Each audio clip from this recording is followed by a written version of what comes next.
Hello guys, this is your friend and we are back with a new fanfic. Which is What If Strong Naruto Had Water Release Part 1. And if you enjoy this fanfic then please press the like button and subscribe to my channel for more fanfic like this. And now let's start the fanfic. October 10th. The Kyuubi no Kitsune, nine-tailed demon fox, a force of nature said to be able to create tsunamis and cause earthquakes with a single swipe of its tails. A creature that had just been torn from the seal holding it within Uzumaki Kushina, a seal that was weakened by when she gave birth to a beautiful golden-haired baby boy. A creature that had been released in a state where it was being controlled by a masked man who had kidnapped the boy to force the Yondaime Hokage, 4th Hokage, Namikaze Minato, away from where his wife had just given birth. After saving his son from the explosive tags covering Naruto's wrappings using his Hiraishin no Jutsu, Flying Thunder God technique, to get him to safety, Minato used the Hiraishin marker integrated into the seal that was being used to reinforce the weakened Jinchuriki seal to teleport himself to Kushina in time to save her from the freed Kyuubi. As Minato took Kushina to their son, the masked man used a teleportation technique to move just outside of Konohagakure no Sato, the village hidden in the leaves, and summon the Kyuubi and forcing it to attack in the hopes of destroying Konoha. With Minato, after using a time-space barrier to transport Kyuubi's Amari, menacing ball, away from Konoha, he was forced to fight the masked man and the strange jutsu he used to make himself insubstantial and suck things into a void. After engaging in a battle of speed, he realized that the masked man's jutsu kept him insubstantial until the second just before he attacked. Using one of his Hiraishin kunai thrown just ahead of him so that it went through the masked man's head just before he started to attack, Minato formed a Rasengan spiraling sphere, and teleported himself to the kunai before slamming the Rasengan into the masked man's head. Lifting the masked man up, Minato began to use his skills in Fuinjutsu to free the Kyuubi from the man's control. A Keiyaku Fuin contract seal, are you trying to break my contract with the Kyuubi? The masked man exclaimed. Now the Kyuubi will no longer be yours to control. Minato replied calmly. No wonder you are the Yondaime Hokage. I'm impressed. You were able to wrest control of the Kyuubi from me, but no matter. I will have the Kyuubi in my power once again. This world is mine. There are many means available to me. The masked man said as he was sucked into a vortex coming from his only visible eye. I get the feeling that he wasn't lying, Minato thought before using his Hiraishin to return to top of the Hokage monument. Arriving back on top of the Hokage monument, Minato could see the Kyuubi a short distance outside the village slowly advancing against the resistance of the shinobi under his command. Using his Hiraishin again, he quickly returned to where his family was resting to prepare a jutsu that could save the village, at the cost of his life. Seeing Kushina still awake, Minato quickly started speaking. Kushina, the Kyuubi is still attacking. I'm afraid there is only one thing I can do, seal it away. But who will you seal it into? Kushina asked. Naruto, Minato replied sadly. How could I ask someone else something I wouldn't be willing to do myself? No, Kushina shouted. Take me, I will seal it back into myself then commit suicide. That will at least disperse it for a time. While that might work, we have to think about the future. That man will return. By sealing the Kyuubi into Naruto, we will give him the power he will need to fight back against him. But what will happen to Naruto when the village finds out he has the Kyuubi sealed within him? You have to realize that it will get out, especially if you plan to use the Shiki Fujin, dead demon consuming seal. Neither of us will be around to protect him, Kushina asked quietly, seeing her husband's point, but not liking it. Minato paused thinking. She's right, with the destruction that the Kyuubi is causing, there is no way someone won't leak this out. But what if I use that time-release storage seal to give him what he will need to learn to survive? No, that won't be enough. Gamabunta, limit sensory-based gravity seal. No, still not enough, but then what? If only we could be there to help him, that's it. Forming a cross-shaped hand seal with the index and middle fingers of both hands, 3 Kage Bunshin shadow clones appeared. One of you go get the supplies we will need from the house, beginner books and up, all of them that he might need. The second start on the time release storage seal on his right hand, 3-month interval set to start 1 week less than a year after the activation of the summoning seal. Give it a hand seal combination for the more advanced stuff, make sure it is reusable once it is emptied, and place a limit sensory gravity seal on his left shoulder. And finally, the third start preparing the summoning seal while I summon Bunta, he said before turning to Kushina as one of the clones disappeared in a yellow flash. Kushina, can you still make a Cage Bunshin, shadow clone? Minato asked. Yes, Kushina answered with a very confused look. Good, create one. I will seal it along with one of mine into Naruto's mindscape with a Hake Fuin, 8-symbol seal. They will be in stasis, at least until he can generate enough chakra to maintain the Cage Bunshin himself, then a mind summoning seal will activate, drawing him to the part of the mindscape where we will be. Unfortunately, even with the Kyuubi's presence bolstering his reserves, that probably won't be until he is 4 or 5. So to make sure he will be safe and hopefully happy until then, I will need Bunta's help. He said before the third clone tapped his shoulder. Boss, the summoning seal is ready, we just need some blood from Bunta to finish it. The clone said. Good. Start working on the modifications of the Hake Fuin and the chakra sensor activation seal. Make sure Kushina's clone is activated first, he will need a mother before a father. Also, make sure it is a one-time thing that activates when he goes to sleep, we don't want him to lose consciousness in the middle of the day or something, and make sure that it can store up to 2 days of chakra in case he ever gets chakra exhaustion, and a preservation function so our clones can't be destroyed by something simple like getting hugged too tight or if we train him. I'll be right back as soon as I get Naruto to sign the contract and get Bunta's blood. Minato ordered before turning back to Kushina once again. With this, once he has enough chakra to maintain your clone, he will be drawn into his mindscape and meet you. This will have the added benefit of draining him to a point so his chakra reserves grow. Okay, let's do it, Kushina replied. Moving back to Naruto, he addressed his clones. Can you guys pause for a second? Receiving a nod from both clones, Minato picks up Naruto and leaves the house to summon Gamabunta. Biting his thumb, he makes a series of hand seals and slams his palm on the ground, shouting, Kuchio's no Jutsu, summoning technique. A giant dull red toad comparable in size to the Kyuubi, wearing a navy blue vest and carrying a dosu blade at his back, appeared right below him, lifting him high into the air. Gamabunta-sama, I'm going to need your help, Minato said to the giant toad. Kyuubi, huh, the toad muttered as he looked into the distance. Anyways, how many times have I told you just to call me Gamabunta? So what's the plan? I'm going to seal it away into my son, Minato said sadly. What? Gamabunta bellowed. You heard me, I'm going to seal it into my son. It will cost me my life, and Kushina is already dying after the Kyuubi was ripped from her. I'm afraid that he will be in danger and friendless because word that he is the new container will most likely get out. Could you help me out? He begged. Sure, make him sign the contract. My son Gamakichi is about the right age, Gamabunta said before another toad appeared, carrying a large scroll. Minato took the scroll from Gama, the keeper of the summoning contract, and opened it up before cutting Naruto's right thumb and using it to sign, Namikaze Naruto, in the first free column, and then leaving a handprint in blood at the bottom of the scroll. Then wrapping the cut up, he handed the scroll back to Gama and said, Thank you, Gama, you can take the scroll back now, before turning back to Gamabunta. Gamabunta, I'm making a seal that will automatically summon a toad on his 3rd birthday, but I need some of your blood to make the summoning tattoo, is that okay? Sure kid, I'll even waive the chakra fee until he turns 6, how does that sound? Thank you very much, Gamabunta. Holding up his right hand, Gamabunta replied, No problem, take some blood.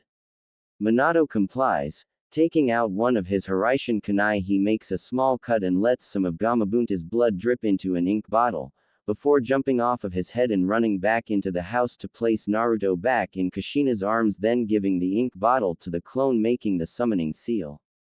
Seeing the third clone back, he said, "Do you have everything?" "Yes, boss," one of the clones replied. "Good. Start on the time release storage seal on his right hand. Remember 3-month intervals after he turns 4. The second clone, finish the summon seal and then finish the modified Hake Fuin and seal whichever of you hasn't used any chakra and Kushina's clone and get it ready to sealing the yang portion of Kyuubi's chakra. Be very careful with the filter and healing portions. Whoever finishes first take 2 soldier pills and dispel so I can recover some chakra. I'm going to need it," Minato ordered. "Yes, boss," all 3 clones said as the original turned back to Kushina. "Kushina, get your cage bunshin ready, I'll be right back with the Kyuubi," Minato said gently as he turned back to Gamabunta. Getting back on Gamabunta's head, the pair rushed toward where they can see the Kyuubi in the distance. Just as they neared the battlefield, they see the Kyuubi start to charge another Amari.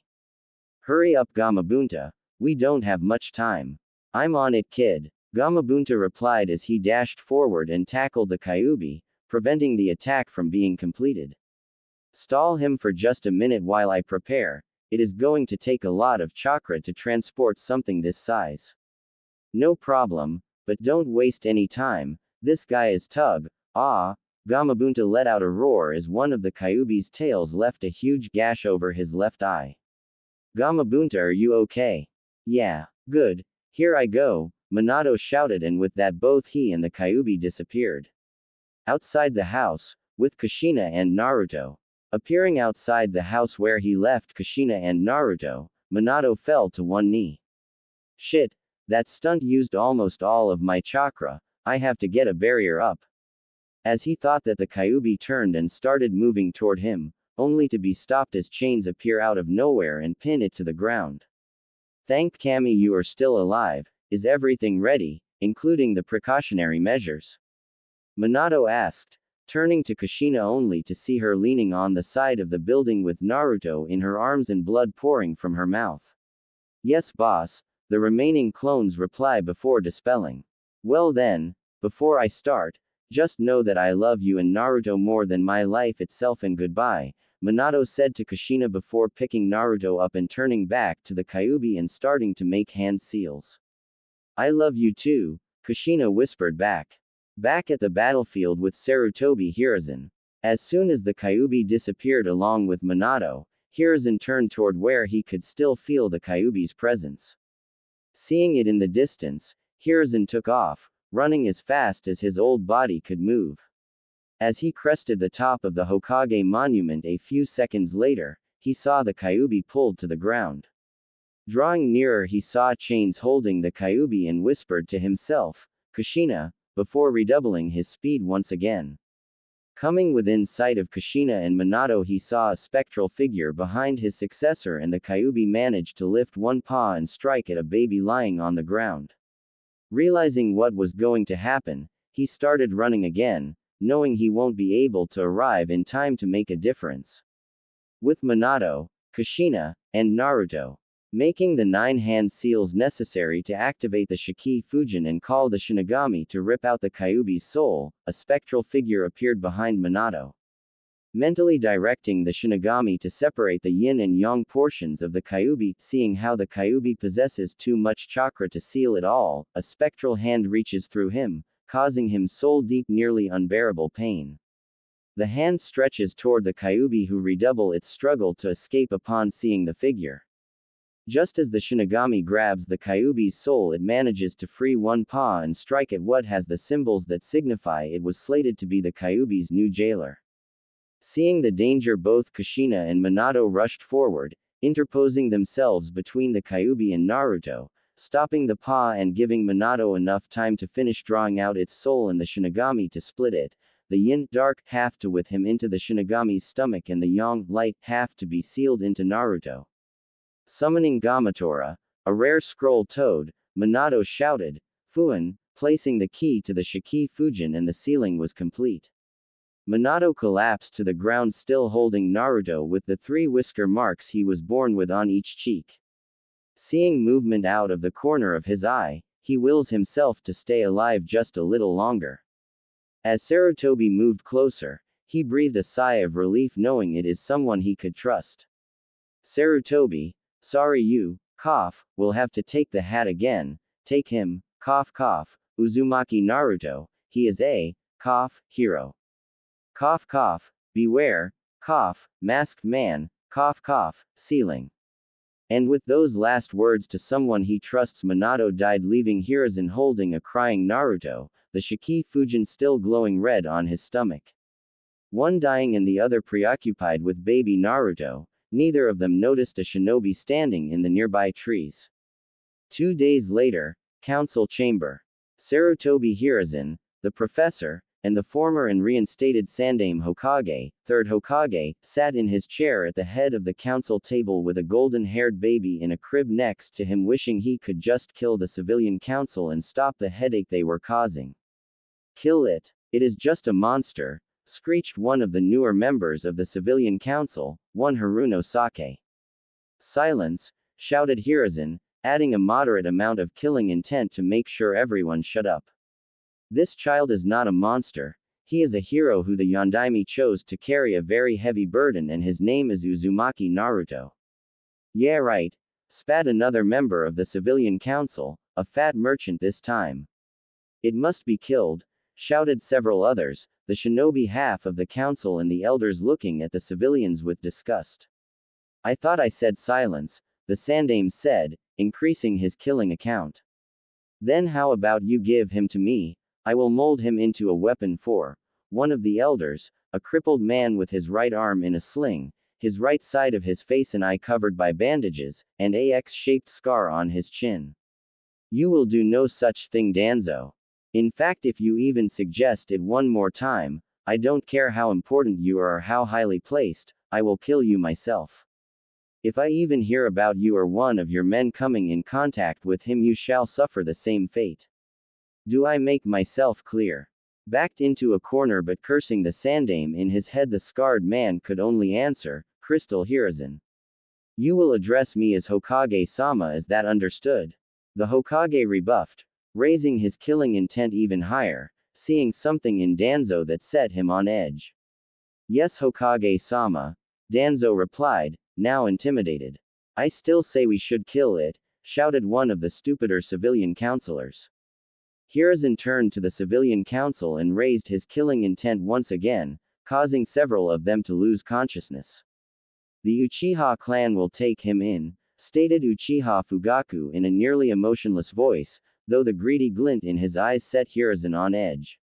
No, I cannot allow any of the clans to take him in, as it will destroy the power balance in Konoha. No, as much as I would like to take him in, that includes even my clan, he will have to be placed in an orphanage. And seeing his word has somehow gotten out about his burden, as of this moment it is illegal on threat of death to even speak about to this matter to anyone who doesn't already know, with the exception of myself, Jiraiya, and Naruto himself. As of this second, his status as a Jinchuriki is an S-class secret, am I understood? The Hokage declared with iron in his voice. Yes, Hokage-sama, everyone in the council chamber answered. Also, if I hear of anyone causing harm to Naruto, it will be even worse. Death will still be the penalty, but it will be a long time coming at the hands of T and I, is that clear? Yes, Hokage-sama, everyone in the council chamber answered again, this time honestly scared. Now on to more pressing matters. Shikaku, how are our defenses? Hiruzen asked Nara Shikaku, the Junin commander of Konoha. Lifting up his head, the Junin answered, for the moment, they are surprisingly good considering how much damage we took. I have as many people as can be spared shoring up the defenses and the parts which can be easily fixed or being repaired as we speak. Thankfully, it will take time for any spies to get word to their respective countries, so by the time any offensive action could occur we will be in much better condition, thus it is unlikely that we will have to worry about any further attacks at the moment, then returned his head to the table. Good. Hiashi, how did your clan fare? Relatively well, Hokage-sama. We did suffer several losses and several members went blind due to the intensity of the chakra, but we will recover, Hyuga Hiashi, the head of the Hyuga clan answered. I'm glad to hear that. How about you, Fugaku? Hiruzen continued. The attack was a mixed blessing, I'm afraid.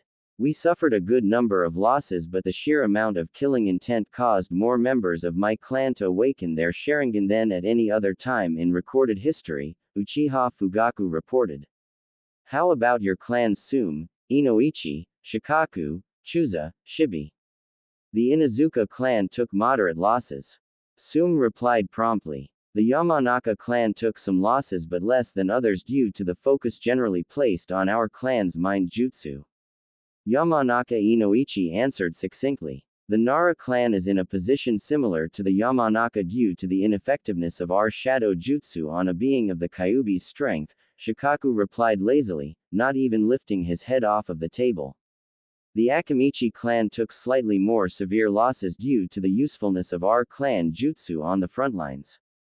Chuza said. We suffered moderate casualties trying to siphon the Kyuubi's chakra and trying to weaken it, but like the Nara and Yamanaka clans, we of the Aburame clan found our techniques to be ineffective and managed to avoid more serious damages, Shibi answered in a monotone voice. Good. I'm glad to hear that casualties were not as bad as I feared. I'm afraid that I will have to call an end to the council for today, there are other pressing issues I must attend to. Counselors in charge of defense, infrastructure, commerce, utilities, and those representing the city structures, I expect damage reports, expected repair costs, expected repair time, issues, injury and death toll reports on my desk by tomorrow morning, Hiruzen said as he stood and picked up Naruto, then left the council chambers. The Hokage's office. Finally making it to his office, Hiruzen placed Naruto in another crib and sat tiredly in his chair before rubbing his eyes and muttering to himself. I'm too old for this shit. Leaning back in his chair for a moment, Hiruzen thought about what to do with Naruto before suddenly sitting up in his chair and calling out to what appeared to be thin air. Inu. A young man with a dog-marked mask appeared in front of the Hokage and bowed. He appeared to be around 15 years old, though you couldn't be sure due to the mask, and had gravity-defying silver hair. The mask signified that he was part of Anbu, some of the most skilled shinobi in the village. After the young Anbu straightened up, the old Hokage signaled the rest of his Anbu guards to leave the room and activated the privacy seals in the room to ensure their conversation would not be overheard. Kakashi, you can remove your mask for a moment, Hiruzen said. Yes, sir. Kakashi replied and took off his dog mask, revealing a face covered by a cloth mask that covered his face until just below his eyes, but strangely his left eye was covered with his leaf Hitai-8. Please take a look in the crib and tell me what you think, Hiruzen commanded. Kakashi moved over to the crib and examined Naruto for a minute before turning back to the Hokage and looking at him with a questioning expression in his one visible eye. Is this? He said, stumbling over his words. The container for the Kyuubi? Yes, Hiruzen said with a patient expression. No, sir.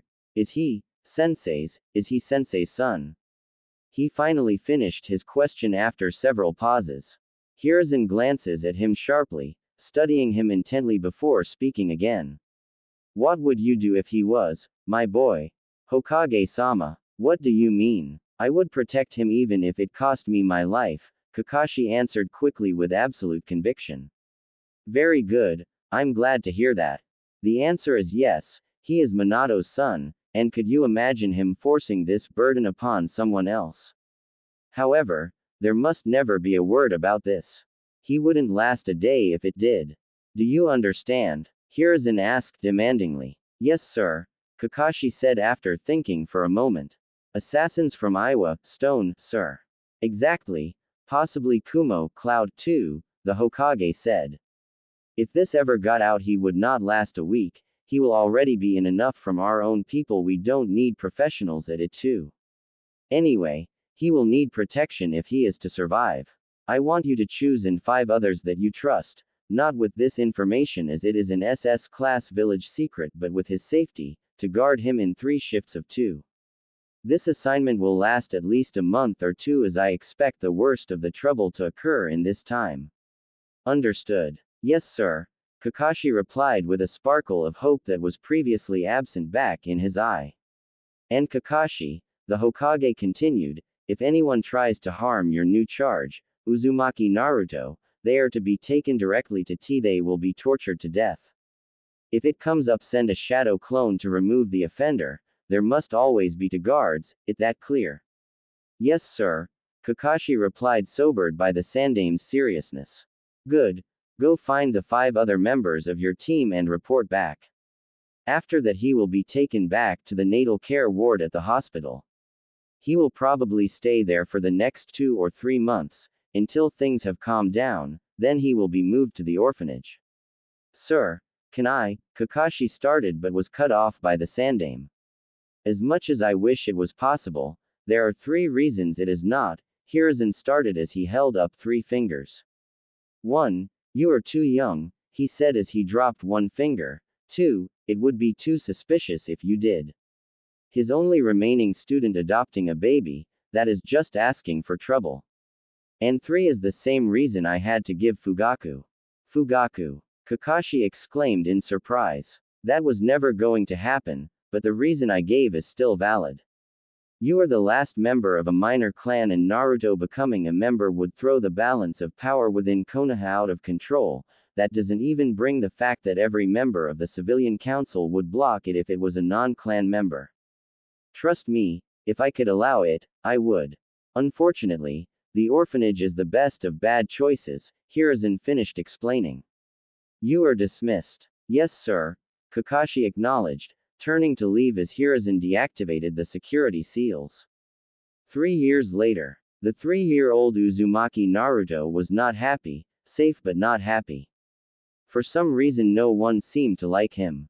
Not the ladies who were nice to the other orphans, not the other orphans, not even the random children that he occasionally met when the ladies took them to the park were nice to him. 1 or 2 times he had even heard parents whisper to their children that he was a bad boy and if they played with him they would become bad too. He didn't think he was supposed to hear them when they said that, or the few times when people would say something about a demon and look at him with scary eyes. Every time he left the orphanage all the adults would give him weird looks that always made him feel like he didn't belong. In fact, the only person who didn't make him feel like that was the nice old man who wore the funny red and white hat and smelled like weird smoke. The old man came by the orphanage every once in a while to spend some time with him and take him around the village. It was always fun to go places with him. When they go out the adults always greet him and call him Hokage-sama. They always have very different expressions around him, though they do occasionally send him the strange looks, there are far less. Unfortunately, when he left, the ladies in the orphanage went back to being mean. They always fed him last and there were times when they didn't give him enough food. Sometimes he thought they did it on purpose, other times the bigger kids took some of his food and when he said something the lady in charge for the day would ignore him or the really mean ones sent him to his room saying that bad boys don't deserve to eat.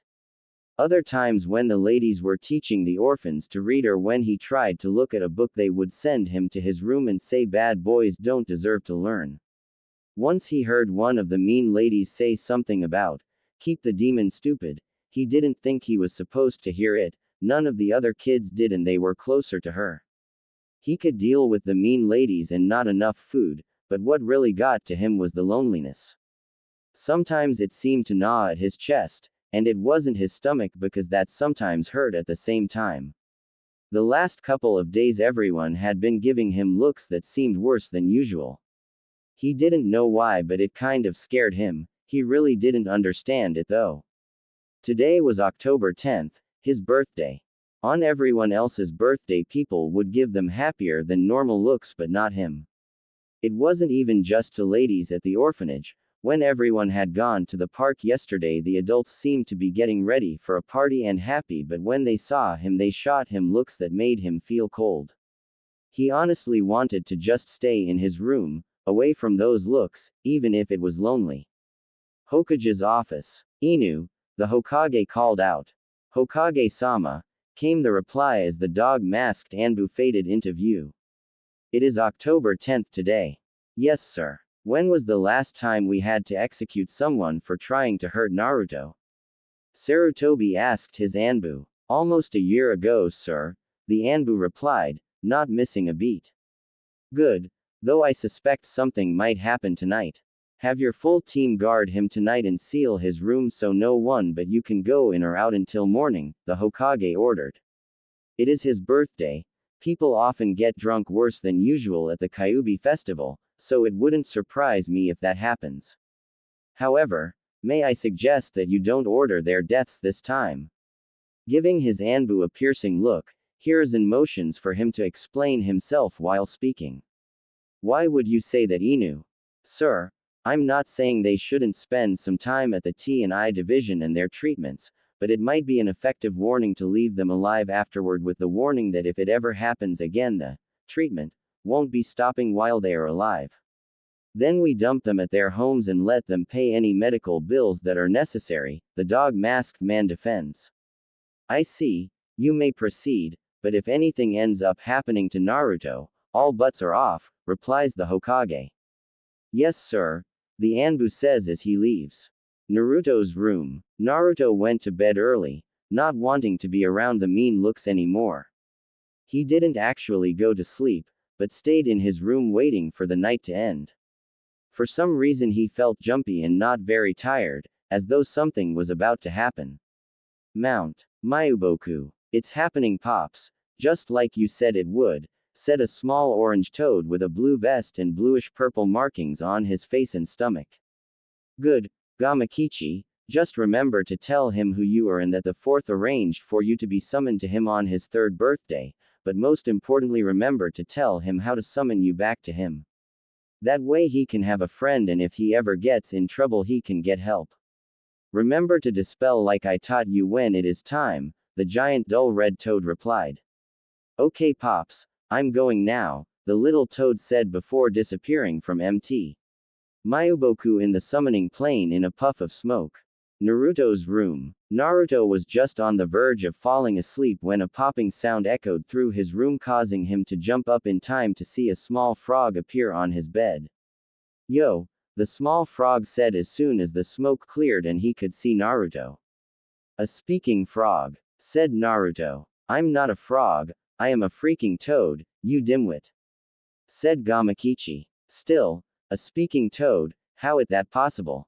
Who are you anyway? Where are you from? Why are you here? How did you get here? Naruto asked almost too quickly for Gamakichi to understand, until he suddenly seemed to realize where he was. We have to be quiet, otherwise the ladies will come yell at me, and they are kind of scary today. Slow down one at a time, I'll answer the ones I can. First of all, I'm a summon. Summoned creatures are different from animals, but other than that we are stronger than animals and can talk. I don't know how. I guess I'm just too young, then again if I was older I might not fit in this room. I'm from Mt. Mayuboku. I guess that is like the Konoha of the toads. The reason I'm here is because of that tattoo on your right hand, that yond, that fourth guy made it to summon me on your third birthday.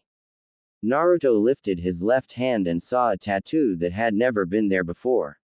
Where did this weird drawing come from? I don't know, other than it is a seal that fourth guy made it to summon me, Gamakichi answered. A seal? What's that? I don't know, Pops said he would tell me when I grow up.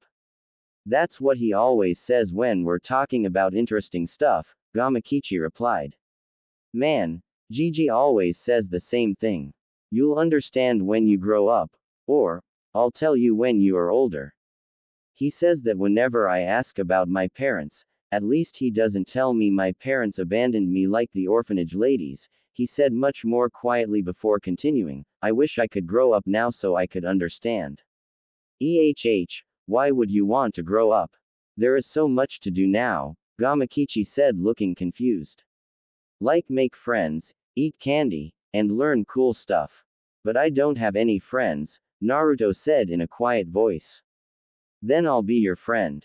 Gamakichi said, thinking, he looks really lonely, but he is interesting, before continuing, but could you give me some candy? Really? You'll really be my friend? Yada. I finally have a friend, Naruto said jumping up in excitement. That place inside his chest that sometimes hurt seemed much smaller. Sure, I can give you some, whenever I can get some myself. But we're going to have so much fun together. This will be awesome. I finally have a friend. Wow, thanks, Gamakichi said, astonished at his excitement at just having a friend and wondering what the village people had done to prevent his new friend from having a single friend. It was just sad. How lonely must the kid have been, literally starving for companionship, just for someone to talk to. Nay, now that we are friends, can you tell me your name? Naruto said, picking up again. I'm Gamakichi, what's your name? Gamakichi said, I'm Uzumaki Naruto, Dadbao. Naruto exclaimed happily. Nice to meet you, Fishcake. It's not Fishcake, it's Maelstrom. Naruto shot back. Do you even know what a maelstrom is? Gamakichi asked. No, not really. So what is it? I think it is a really big storm, not too sure though. So what is this place like anyway? Gamakichi asked. So began the conversation that marked the start of Naruto's first real friendship. Naruto and Gamakichi talked for several hours, telling each other about their homes and Gamakichi telling Naruto about his pop and brother and the elders and some of the other toads from MT. Mayuboku. Their conversation continued until Gamakichi saw Naruto start to nod off. Okay, it is time for me to go home now. I'll see you next time, Naruto. Gamakichi said, getting ready to dispel. Wait, how will I see you again? Naruto asked, a hint of desperation in his voice. That was way too close, Gamakichi said with a sigh of relief. I almost forgot the most important thing. I summon me again, just smear a little bit of blood over the summoning tattoo. Also, Pops said it was important that you don't tell anyone about me. He said summons are secretive like that, but I'm not sure why. Another one of those things I need to be older for. That sounds like fun. Something for just the two of us, yada, Naruto replied, excitement once again filling his voice. Of course, a boss always has to look after his underlings, Gamakichi said haughtily before deflating. At least that's what Pops always says. Naruto started laughing sleepily, and just as he started to fall asleep, he saw Gamakichi disappear in a puff of smoke. For the first time in a long time, he fell asleep with a smile on his face. 1 year later. It has been just a week, less than a year, since Naruto first met Gamakichi, and it has been the most fun that he has ever had. Every time he could get away from the orphanage ladies, or whenever he was sent to his room for some made-up reason. And by now he had realized that most of their reasons were made up, they just wanted to get him away from everyone else. But Naruto didn't mind anymore. Even if none of the other children would be his friend, he had someone he could talk to. For the past 6 months he had been learning how to escape the orphanage ladies so he could go somewhere and summon Gamakichi to have fun with. Just like every night for the past months, Naruto and Gamakichi were sitting on his bed. Tonight they were sharing the couple pieces of candy that Naruto had managed to find. They were talking about the old toad sages of MT. Mayuboku, Shima and Fukasaku, and how Shima was always grouchy and would hit anyone who got in her way with her kitchen spoon. Just as they were getting into talking about the old toads, something unexpected happened. He felt a tingling in his right hand, just like when he summons Gamakichi, but from the wrong hand. A puff of smoke appeared, and when it disappeared there was a small pile of books, just like the ones that the ladies wouldn't let him read. Awesome, books. I've always wanted to see one, but no one would ever let me, Naruto said, a happy smile splitting his face as he went to pick one up, only for his smile to fade as soon as he opened it. I've finally got some books, but I can't read it, Naruto finished sadly. What do you mean you can't read it? I thought they were supposed to teach you to read and other basic stuff like that. They are, but every time they start to teach they send me to my room for some made-up reason, Naruto replied. Okay, then I'll teach you to read. How does that sound? Gamakichi asked, secretly disgusted and pissed off that people would refuse to teach his friend just because of something he couldn't even control. So Gamakichi started teaching Naruto to read, and over the next 2 months he would learn how to read at an incredible rate. October 10th, 4 years after Naruto's birth. Hello Naruto, how are you doing today? The old man wearing red and white robes and a triangular hat with the kanji for fire on it asked. I'm doing great today, Gigi, old man, the 4-year-old boy said, not completely meaning it. He was wearing nondescript clothes, a white t-shirt with a red spiral on the back, faded gray shorts, and worn-out sandals. So what do you want to do today, Naruto? Can we go someplace to get something good to eat and maybe get some candy?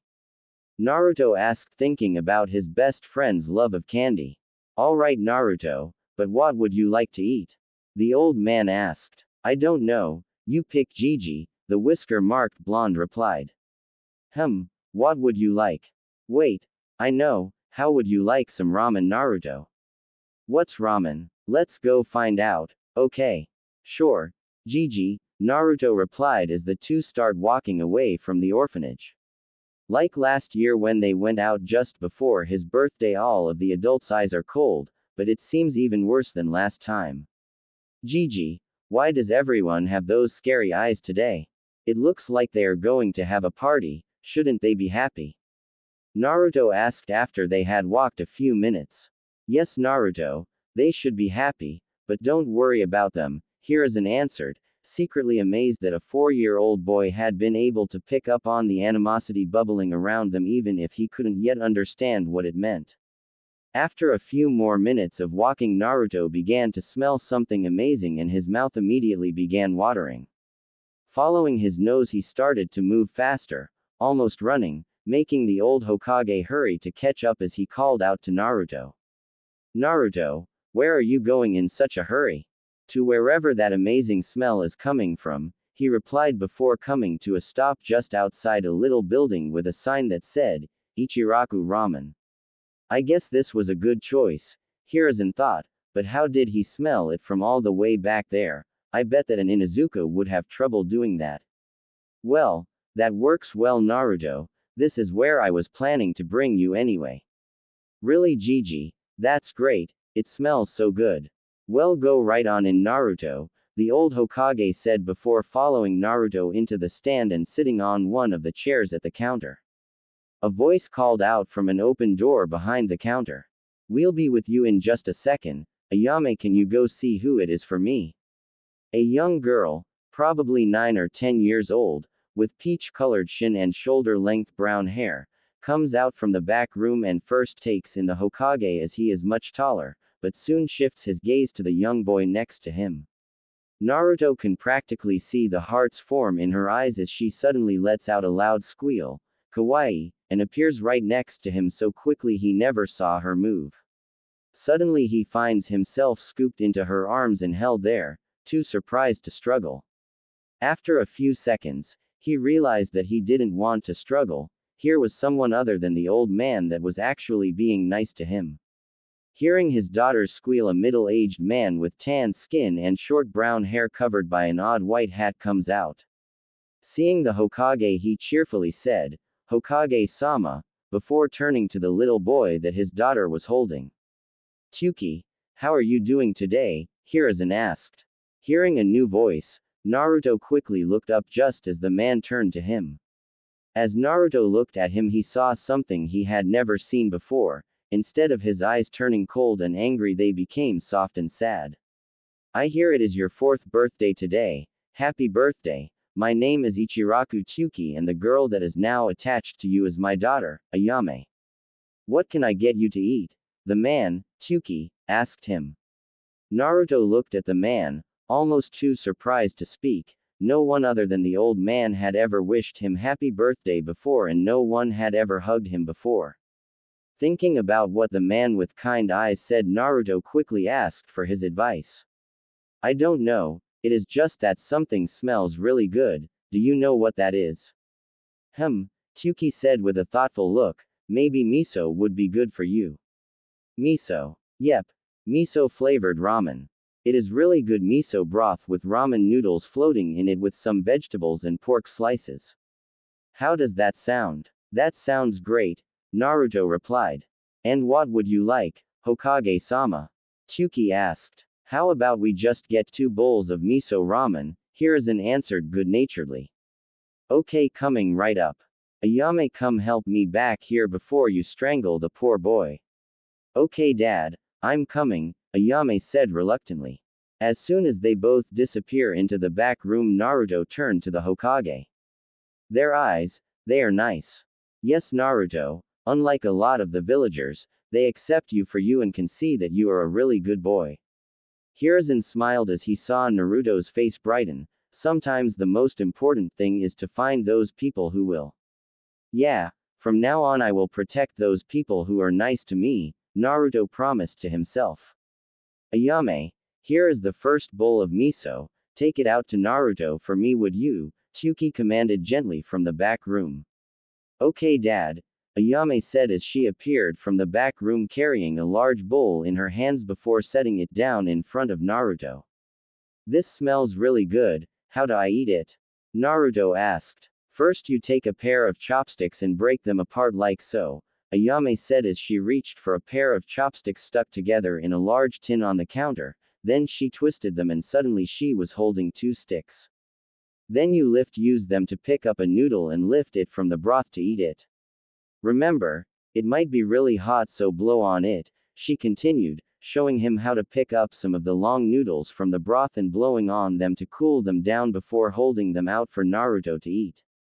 That is all there is to it, though you might want to eat some to the other pork and vegetables between bites of the noodles, then at the end you drink the broth, she finished as she watched Naruto's eyes light up as soon as he tasted the noodles. This is the best thing I've ever tasted, Naruto said as he took the chopsticks from Ayame and Tsuki came out and placed a second bowl in front of the Hokage. I'm glad to see you like it, kid, Tsuki said as he watched Naruto gobble down his ramen at insane speeds, only for him to look at the bowl mournfully when there was none left. Would you like another bowl? Can I really? Naruto asked hopefully. They never let me have seconds at the orphanage, even when the bigger kids take my food.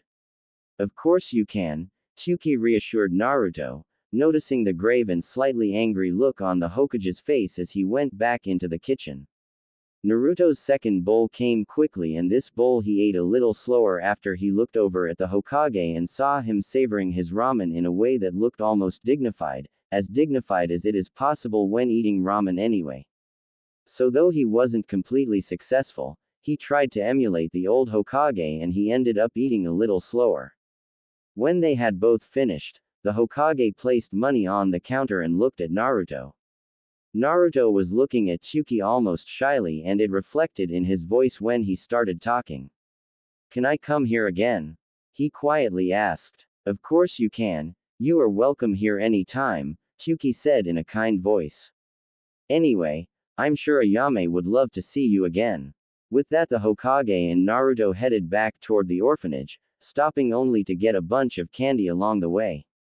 Hokage's office. Shortly after dropping Naruto off at the orphanage, Sarutobi Hiruzen arrived back at his office to make preparations for what would happen that night. Inu. Yes, sir. The dog-masked Anbu said, his head bowed to his leader as he appeared. You know what tonight is, you know what to do about it despite me sending you on more dangerous missions during the past year, the Hokage said to one of his most trusted Anbu. Yes, sir. The Anbu replied. Good. Get to it, the Hokage commanded, watching his shinobi disappear in a shunshin to do his job. Mount. Mayuboku. Yo pops, I'm home, Gamakichi said when he reappeared at his home on the summoning plane. Gamakichi, how is your friend doing? His father, Gamabunta asked.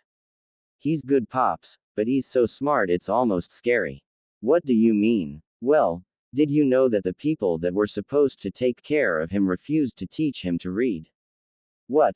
They did what? Gamabunta exploded. Yep, pops. They refused to teach him how to read, making up some excuse to send him out every time they were supposed to teach him, Gamakichi replied. So what did you mean that he is so smart it is almost scary? Well, about 2 months ago a bunch of books appeared from some sort of storage seal on his right hand and he got really excited because it was the first time he was ever allowed a book. That lasted until he opened one up and realized that he couldn't read. So I started teaching him to read and in just 2 months he can read much, much better than I can. I mean, he can read in an hour what would take me a week, and he understands it better than me too. In fact, he has already run out of books to read and has started to read them over.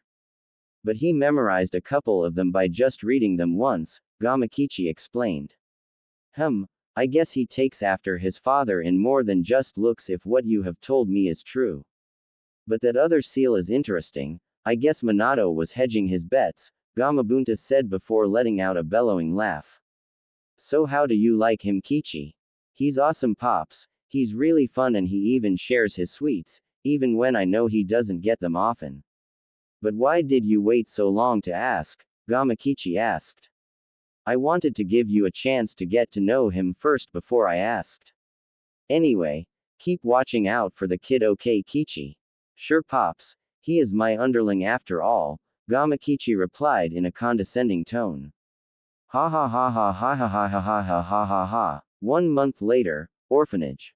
Things had continued in the same fashion they had been since the books first appeared.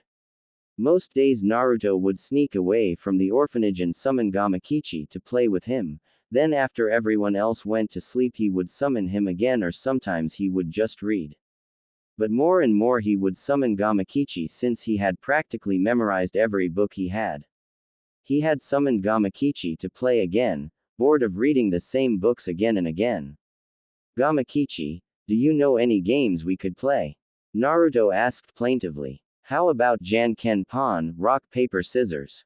My brother Gamatatsu just taught me how to play, but he isn't very good, Gamakichi said with a sigh. Sure. How do you play? Well, first you say, rock paper scissors shoot, and you hold out your hand in one of 3 ways. If you hold your hand out flat, it is considered paper which can cover rock, which is what it is called when you hold out your hand in a fist, but is cut by scissors, which is what it is called when you put out your first 2 fingers, and scissors are in turn crushed by rock, Gamakichi explained. It sounds like fun, but what is the point? Naruto asked. That is what I thought at first too, but I heard Pops tell Gamatatsu about it one day.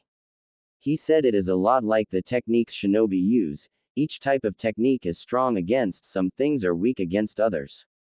Shinobi? You mean those people who make shapes with their hands and go cool stuff like disappear, like Hokage Gigi? Naruto said. Exactly, but he is actually the strongest shinobi in the village and one of the strongest in the world, at least that's what Pops said, Gamakichi answered to Naruto's unasked question. Awesome, but what do you mean about ninja techniques? Naruto asked. Pops said it is like the elements or taijutsu that shinobi use. Every element that shinobi use, like spitting a fireball or making a wall of water, is strong and weak against another element, like how if someone spit the fireball and it hit a water wall it would fizzle out, but if it collided with a wind bullet it would get much stronger. The same is true for types of taijutsu. Say you had 3 fighters, one is very strong, one is very fast, and one is very agile. The strong one wouldn't be able to hit the agile one, the agile fighter couldn't avoid the fast one, and the fast one couldn't hurt the strong fighter, Gamakichi explained. I see, let's play.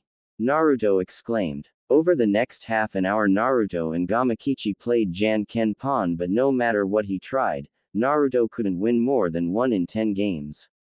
This is so unfair, it is so much easier for you with your smaller hands. You can change your choice really quickly when you see me make mine, Naruto complained. So you finally realized it, huh? Gamatatsu still hasn't. But that is what the shinobi world is about, tricking your opponent. If you learn to move your hands faster you could probably. When Gamakichi started talking again, Naruto's right hand started tingling again. Just as he was about to say something about it, a plume of smoke appeared, cutting Gamakichi off, and when it cleared there were more books and almost twice as many this time. Yada! More books, Naruto exclaimed happily. Cool, you were really starting to get bored with the last set, huh?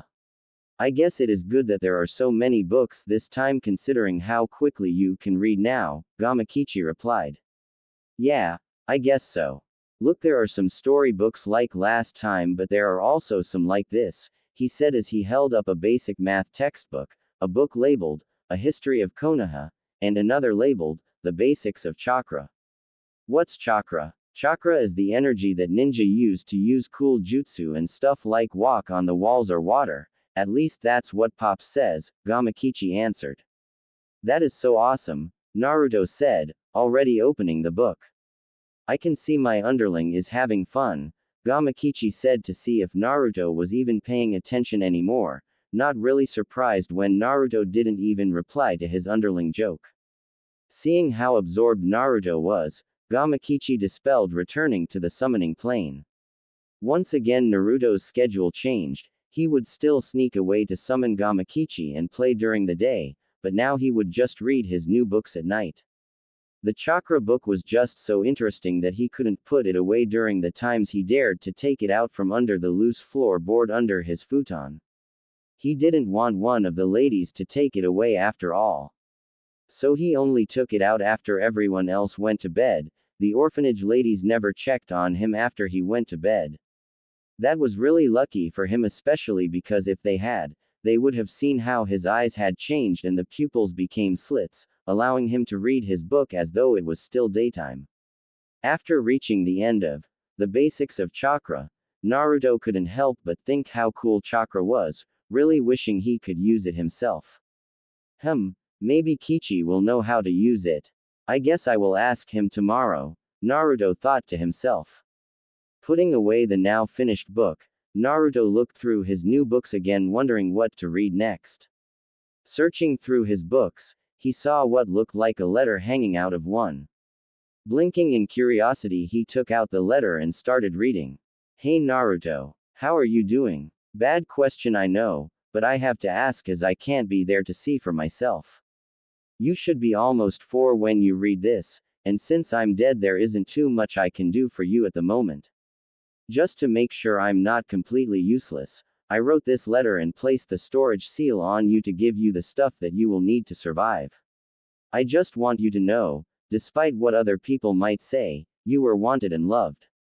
If they hadn't died, your parents would let nothing in the world keep them away from you.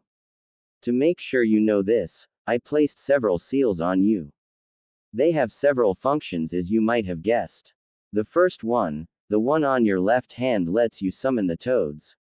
The second one on your right hand is a storage seal that will give you new books to read and learn from every 3 months.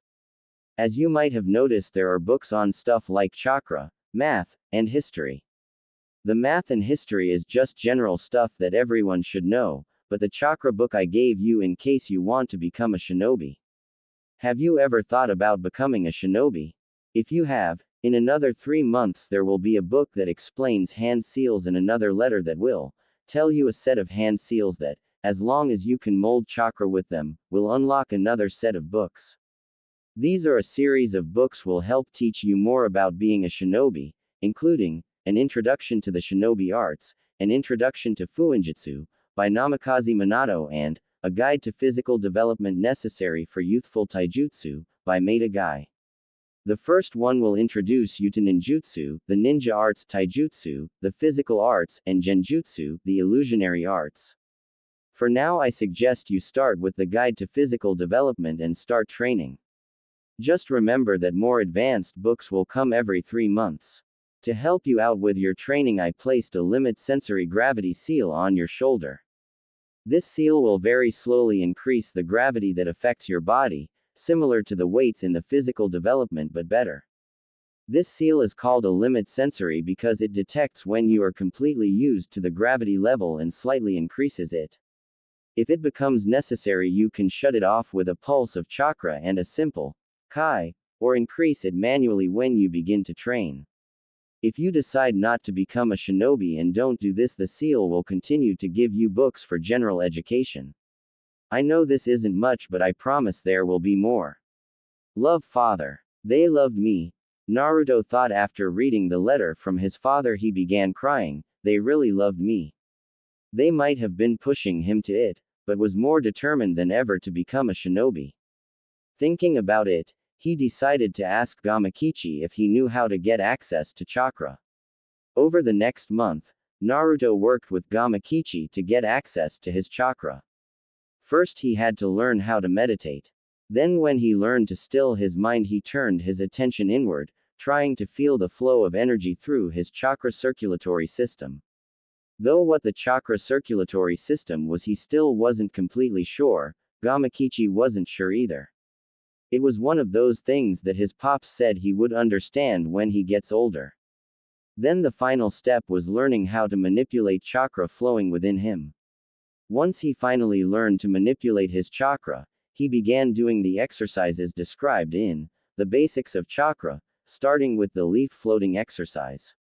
Despite it being the easiest chakra control exercise, it took him almost 2 months to successfully keep a leaf floating over his forehead without blowing the leaf off of his forehead or destroying it. During this time he kept up with his reading and sneaking off to play with Gamakichi. So by the time he received his next batch of books he had already finished reading all of his books and doing the exercises in the math book. He even managed to read a couple of them, including The Basics of Chakra, more than once, and was starting to try the tree or in his case the wall walking exercise. Finished with his last batch of books, he picked up a new book and read it until he was ready to go to sleep, never guessing that the simple act of falling asleep would give him one of the things he wanted most in the world, a mother.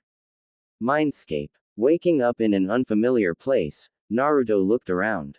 In one direction was a sewer-like landscape, in the other was what appeared to be a beach on a lake, like those he had read about. Out of the two options he definitely liked the beach better. Naruto started walking down the beach and after several minutes of traveling he came to a traditional house that somehow seemed to be out of place. His curiosity piqued, he decided to go in and explore the house.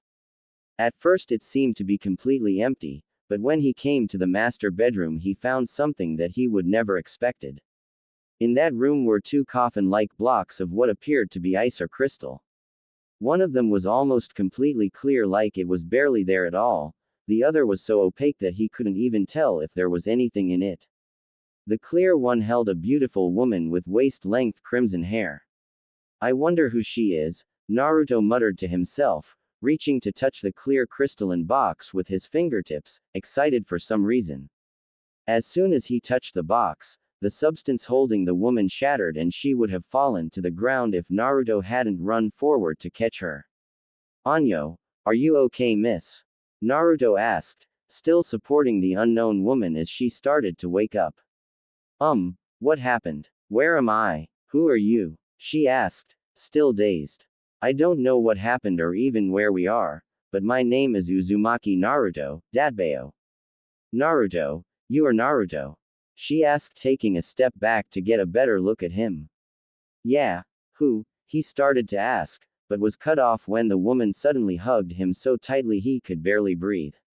At first he wanted to struggle, but as he stood there with her arms around him, he could feel another part of that knot of loneliness in his chest start to come undone. After just several minutes of just standing there in her arms he began to feel her shaking and after a second he began to hear her sobbing. When she finally looked up he could see the tears flowing down her cheeks. I can't believe it worked. I wanted to meet you so badly, she said through her tears. But why? Why did you want to meet me? And who are you? Naruto asked, slightly overwhelmed, especially by the expression he could see on her face. It was something he had never seen before, so there was no way he could know that the expression was one of love. I sorry if I surprised you, Naru-chan, but I'm your mother. My name is Uzumaki Kushina, the woman said, tears still running down her face, but Naruto could tell they were tears of happiness. Oka-san, Ka-chan, but I thought you were dead, Naruto said, a little accusation in his voice. But I am dead, Naru-chan. I died the day you were born. What you see here is a combination of ninjutsu and fuinjutsu that your father and I performed, so even after death we could be here for you, Kushina said. But where are we anyway? And why did you wait so long to see me? That is easy, we are in your mindscape, Kushina answered, and the reason I didn't meet you until now is because I am technically a copy of your mother made out of chakra. The technique that we use to make this chakra construct is called a cage bunshin. It is a type of ninjutsu that makes a perfect copy of the creator, but it takes a lot of chakra. When your father made this possible, he set it up to activate when you produced enough chakra to sustain us so we wouldn't just disappear and leave you alone again. He set it up so until you produced enough chakra we would be in stasis, asleep you could say. Your father is over there in that block of ice. When you start producing enough chakra he will wake up too. After thinking about what his mother said for a couple minutes, Naruto asked another question. So what is a mindscape?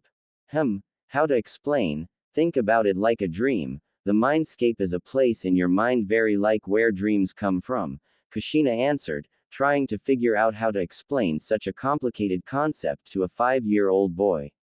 Naruto immediately started tearing up. So this is all just a dream. When I wake up again this will all be gone and I won't ever have met you. No, this is not a dream, it is all real. Think of this place as being right next door to a dream, but where a dream fades when you wake up this place is real, Kushina quickly reassured Naruto. So if this is not a dream, will I still wake up?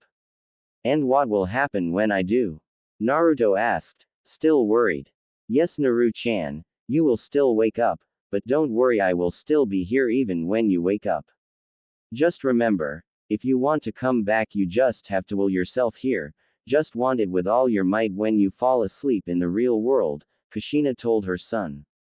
So if this place is in my mind, can I change it if I want to? Naruto asked out of curiosity. I don't know.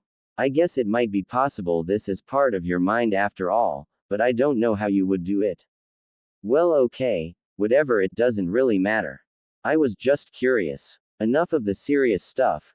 Tell me about yourself, Naru-chan. I want to know more about my son, Kushina said happily.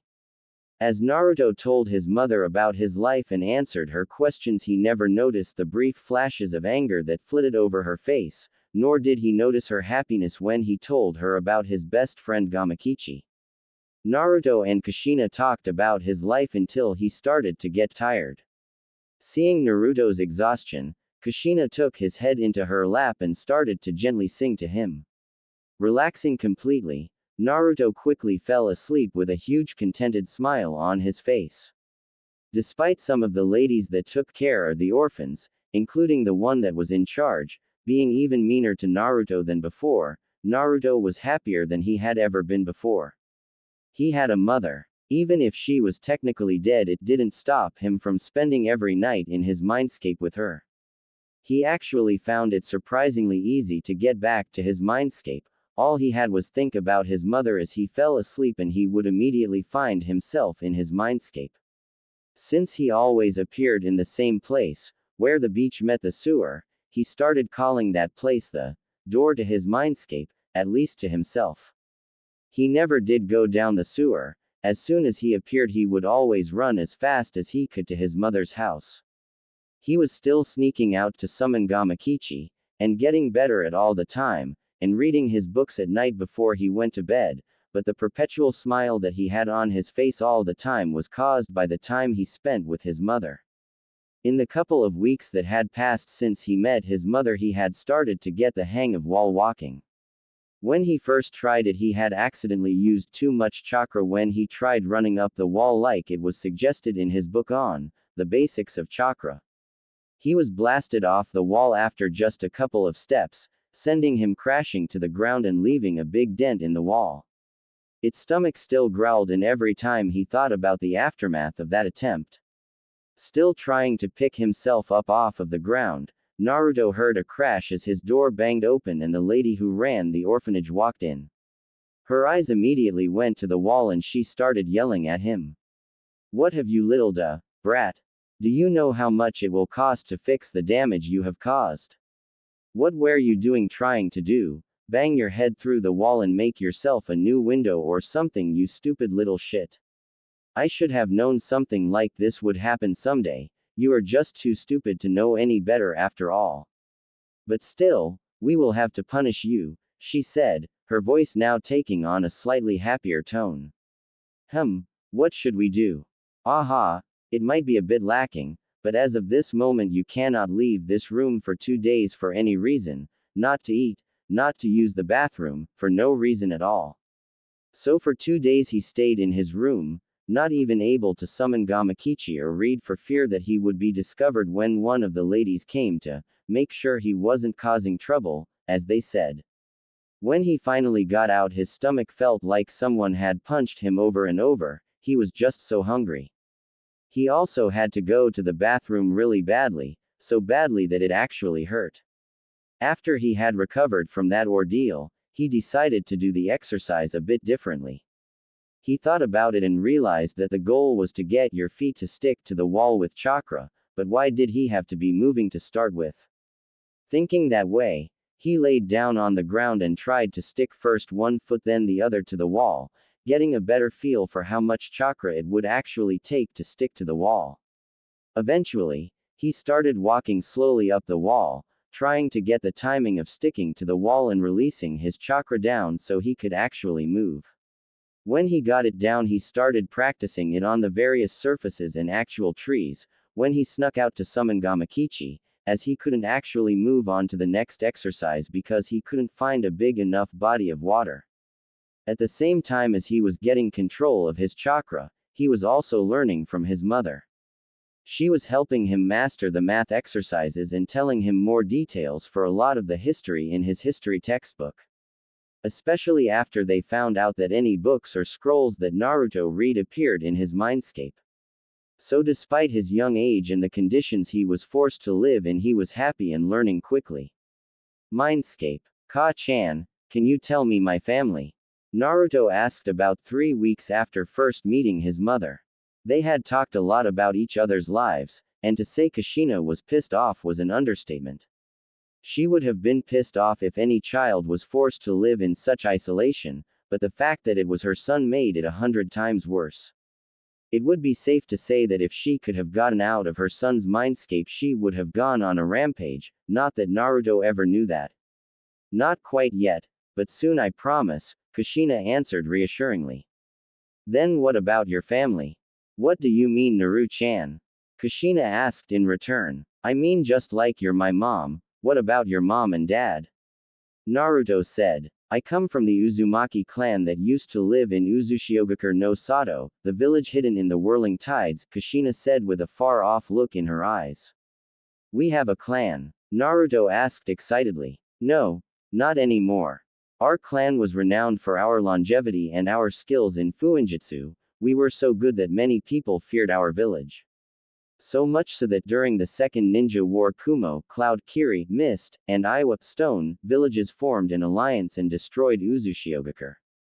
I would have been dead too if not for the fact that I was visiting a distant relative named Uzumaki Mito who lived here in Konoha with her husband Senju Hashirama, the Shodaime Hokage, first Hokage, Kushina answered. I know I have a book on fuinjutsu, Ka-chan, but what is it? How to explain it? Ah, that's it. You know those seals on your hands?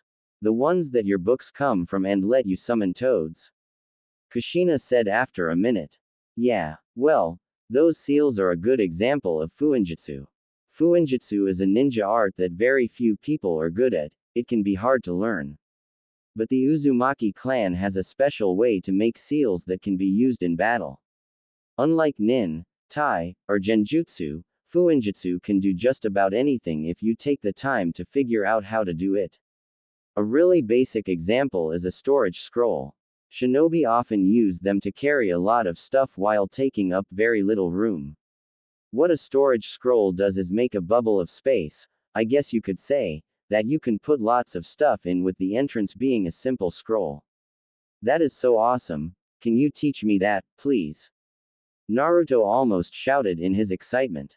Of course I will, Naru-chan. I wasn't considered a seal mistress for nothing after all. I would be happy to teach you, Kushina said with a happy laugh before continuing, but first, start reading that fuinjutsu book and any others that pop out of the seal, okay?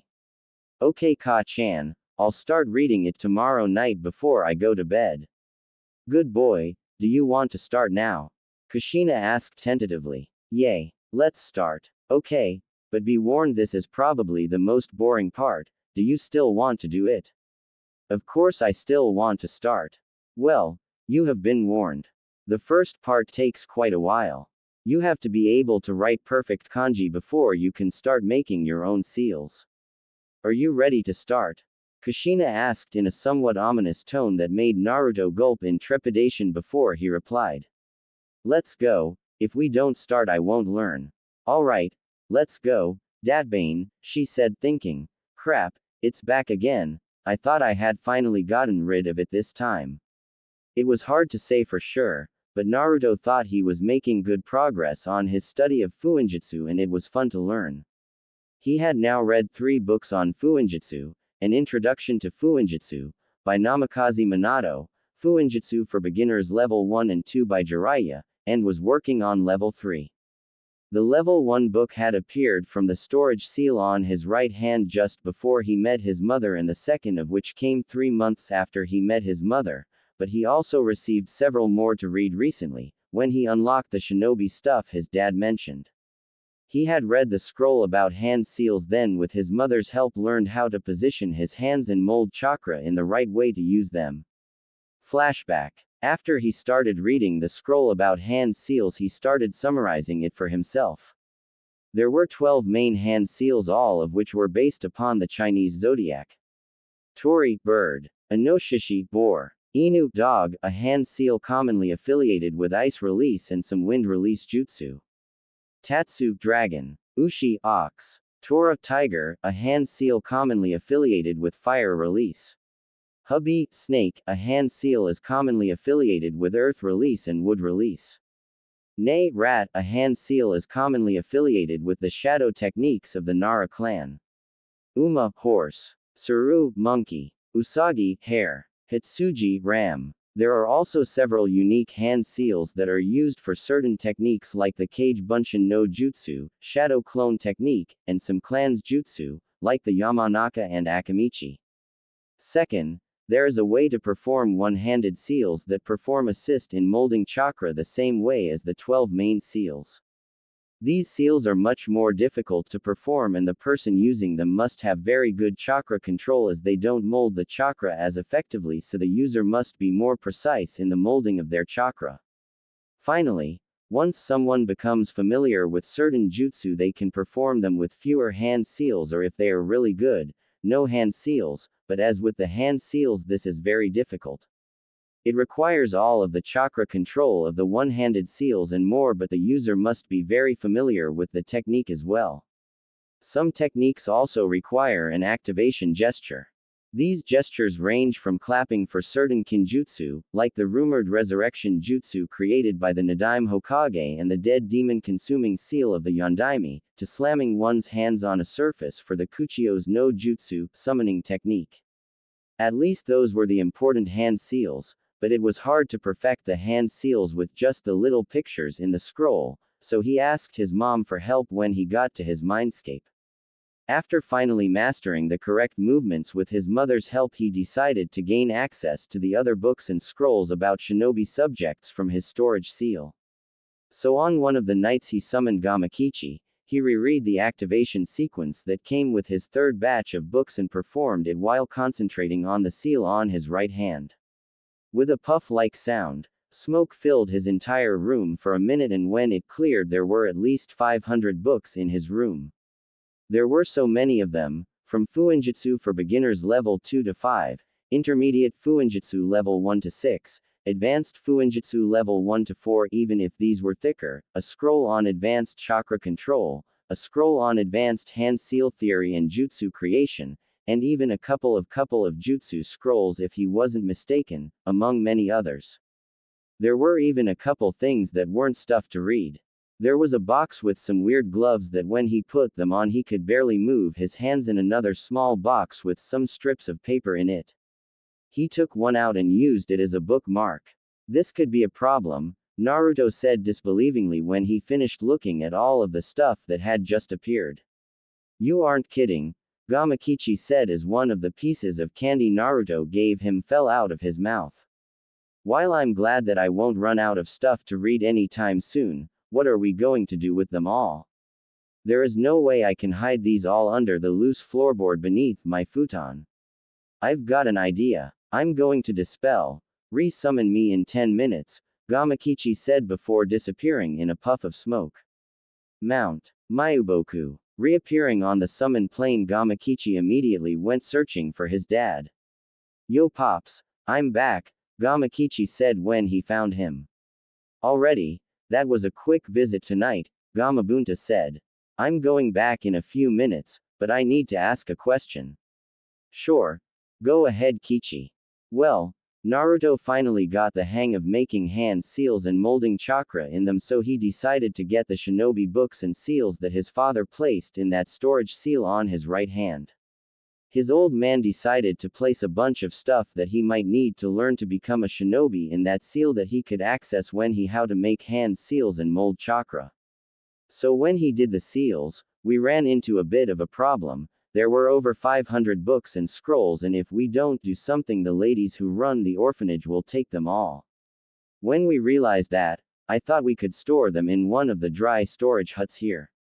Can we do that, Pops? Gamakichi asked after he finished explaining the problem to his dad. I guess he was even smarter than I thought, making a storage seal that held things that he could only access when he had started down the path of a shinobi, but he probably only meant for his son to use it after he entered the academy, Gamabunta mused to himself before answering his son. Sure, Kichi, but use the third hut, the one that has been empty for a while. Thanks, Pops, Gamakichi managed to say before he felt the summoning start. Naruto's room. As soon as he appeared back in front of Naruto, he gave him the good news. Yo, I'm back with good news. I just had to ask Pops for permission first. We have some huts back home that we use to store things that need to stay dry. I just asked if we could store your books there.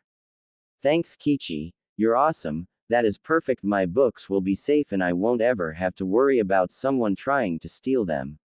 But how are we going to get them there? Naruto asked, no longer worried about his books. That won't be hard, just take a lot of time. First, keep a few books to keep here and set them to the side. After you are done with that, summon me back again. I'm going to go back and go into the storage hut. That way when I dispel with some of the books, I will appear right where they will be stored. Okay, you find the books that you want to keep here and I will go to the storage hut, Gamakichi said before dispelling again.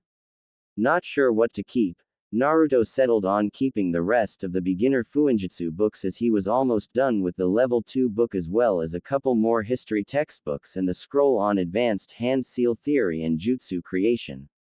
He decided not to keep any of the jutsu scrolls because learning jutsu now would just get him in trouble, instead opting to learn how jutsu and hand seals really worked, so when he finally got to using them he would have an easier time understanding them. His decisions made, he swiped some blood on the summoning tattoo and Gamakichi appeared again. Are you ready? Gamakichi asked. Yeah. Good, just start piling books on my hands, Gamakichi said as he held his small hands above his head, which wasn't as outlandish as it would have been when they first met. When they first met, he was slightly bigger than a large bullfrog. Now he was just a little smaller than a small dog, a pug for instance. I'll tell you when I can't hold any more and dispel, then give me a couple minutes to find a place to put them and summon me back to do it again. Gotcha. Datbeo, Naruto replied. So over the next couple of hours, Naruto and Gamakichi successfully transported all of the books to the dry storage hut in Gamakichi's home, even replacing the books that Naruto kept under his futon. Thanks, Kichi. You are the best, Naruto said when they were finally done. Of course I am. Anyway, I'm tired, I'm going home for the night, see you next time, Gamakichi shot back before he dispelled one last time. End flashback. Mindscape. Okay, Naru-chan, before we go into how you actually make seals, since you finally have good enough calligraphy, she said, but paused as Naruto started pouting. Don't worry, Naru-chan, I had to do the same when I was learning, but it took me a lot longer. Anyway, back to what I was saying, before I start teaching how to make actual seals, I'm going to teach you the basis of the Uzumaki style of sealing. Using this method causes any seals you make to be much more potent than if you made them with regular ink. But there are certain types of seals that require blood to make that you can't use this method to make.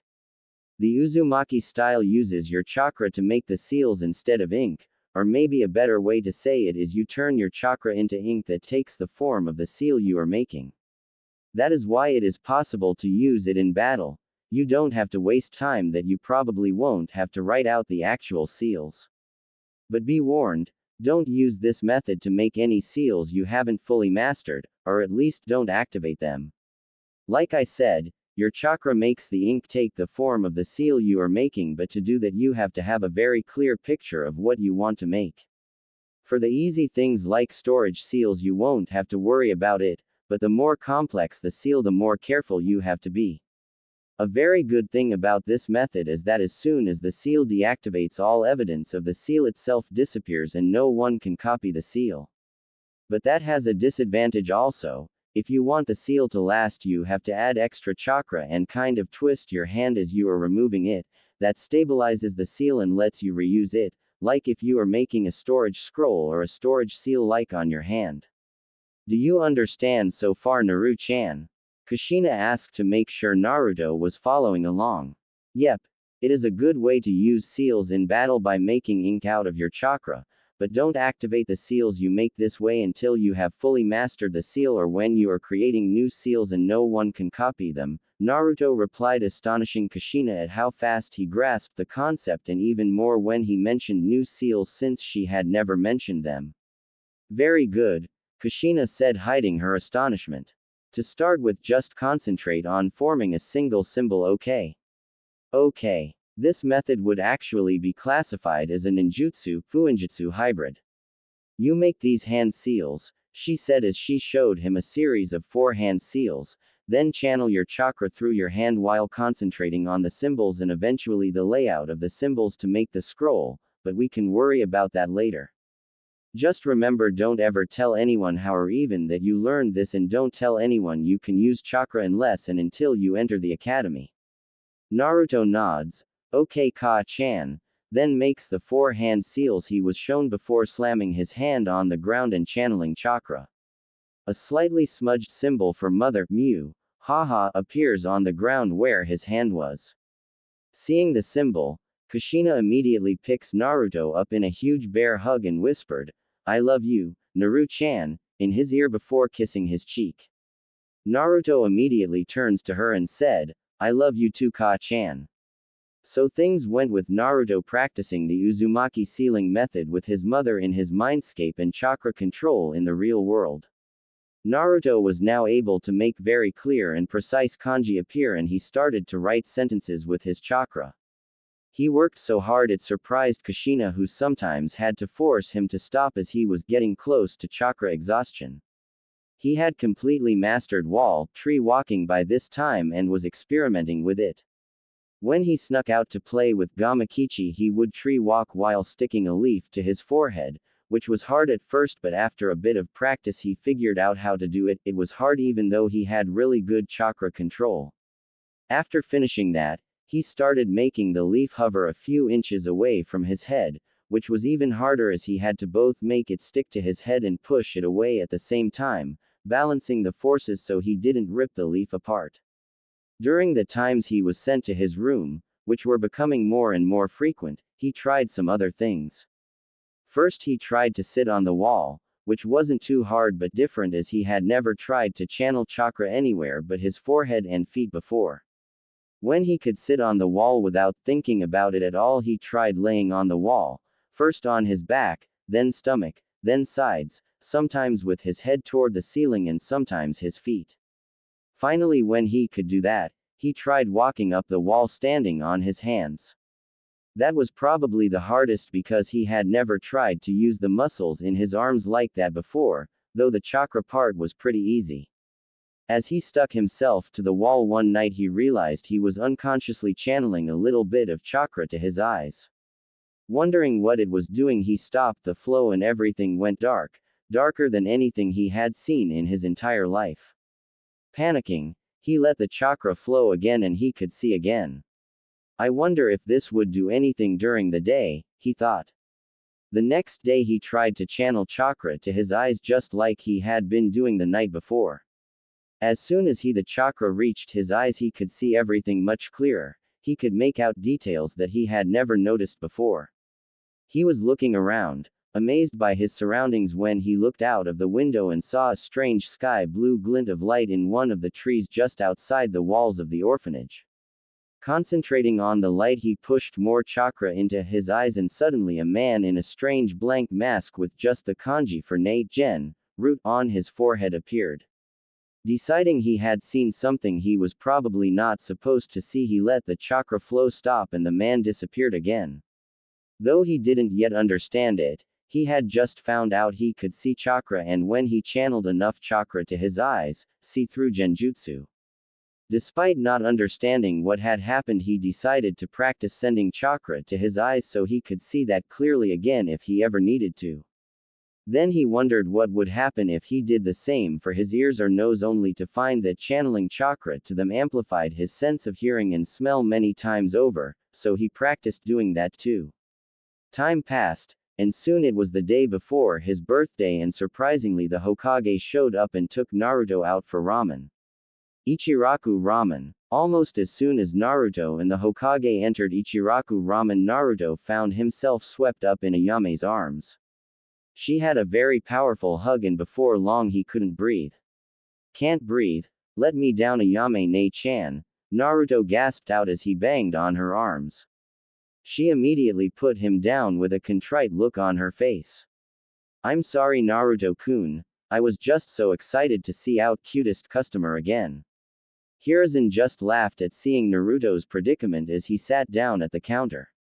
Tsuki comes up and laughs with him before saying, "It is good to see him treated like a normal child," in a low voice. That it is, the Hokage answered. Before too much longer, Naruto was sitting at the counter with the Hokage waiting for the miso ramen he had ordered. He ate fast like normal, but once again tried to eat like the Hokage, who looked somewhat regal even as he ate his ramen, not spilling even a drop of his broth. He continued to emulate the old man even as he ate his second bowl. When he finished his second bowl, he looked at it mournfully but with a conflicted expression on his face. "What's wrong, kid?" Tsuki asked when he saw the expression. "Anyo, can I have another bowl?" Tsuki Oji-san, but a different flavor this time. "Don't get me wrong, I love your miso ramen, but I bet everything you make is just as good." Naruto answered quickly. "Sure, kid, how about a beef ramen this time? That'd be great. That will be up in just a minute, just let me go in the kitchen and make it for you," Tsuki said as he moved toward the back room. "So how is it today, Naruto?" the old Hokage asked, breaking through his ramen fixation. "It's great, thanks Gigi," Naruto said, and was about to turn back to wait for his ramen when a question popped into his head. "Hey Ojii-san, why did you decide to bring me out today instead of tomorrow on my birthday?" "Ah, I'm afraid I've got a council meeting tomorrow that is going last all afternoon," the Hokage said, and Naruto could have sworn he saw dark clouds forming above his head. "I won't likely be able to see you tomorrow, so I decided to bring you out to celebrate your birthday today." "What's a council meeting, Ojii-san?" Naruto asked. "To start with, the council is a group of people that runs Konoha and makes sure it runs smoothly. A council meeting is when the entire council meets to give reports and vote on issues. It isn't fun, but a lot of political issues are discussed during the meetings, so it has to be done, even if they tend to last a long time." "That sure doesn't sound like much fun." "It isn't, but that is just one aspect of being the Hokage," Hiruzen stated. "What is the Hokage anyway? I've heard people call you Hokage-sama before, but what does it mean?" Naruto asked as his new bowl of ramen was set in front of him. "The Hokage is the strongest shinobi in the village," Hiruzen started but was cut off by Naruto's incredulous outburst. "You're the strongest person in the village, Gigi, but how is that possible? You are really old. I needed that. Yes, I'm the strongest person in the village. But that is not all the Hokage is. Like this hat I'm wearing is the symbol of the Hokage is the symbol of the village. He is someone who makes sure the village runs the right way, the commander of all of the other shinobi in the village, and if necessary is willing to put their life on the line to protect the village from danger. However, the Hokage is sometimes forced to make very difficult decisions, meaning that I have to be not only the strongest in body but also in heart and mind. The person who is Hokage is probably the most respected in the village, he explained. So those looks that the village people have when they look at you are respect? Naruto asked curiously. Very perceptive. Yes, they are, though sometimes there are looks of admiration thrown in as well. Someday I want to earn their respect, have them acknowledge me like they do you, Gigi, and maybe one day I'll take that hat from you, Naruto said with a serious expression. That will take. I look forward to that day, Naruto. But don't forget about your ramen. If you don't eat it soon it will become cold and the noodles soggy. Okay, Gigi, Naruto said as he turned back to eat his ramen, a thoughtful look on his face. Oh, and Naruto, if you hurry up I'll take you to one of my favorite places in the village before we stop to get you some candy. Hearing that, Naruto decided to stop trying to emulate the Hokage and practically inhaled his ramen before turning back to Tyuki. That was just as delicious as the miso ramen, thanks Tyuki Oji-san. See you next time, Ayame Ne-chan. With that, Naruto and the Hokage start to walk away, never hearing the conversation between father and daughter. He is a really nice boy, isn't he, Dad? Yes, he is a great kid. I'm glad you think that. Never let anything people say change your opinion, Tyuki said to his daughter. Okay, Naruto, climb up on my back. I'm going to use a ninja technique called Shunshin, body flicker, to get us to my favorite place, Hiruzen told Naruto after they left Ichiraku Ramen as he knelt on the ground. Naruto quickly scrambled up onto the sandame's back, putting his arms lightly around his neck and watching as he made a ram seal before they disappeared.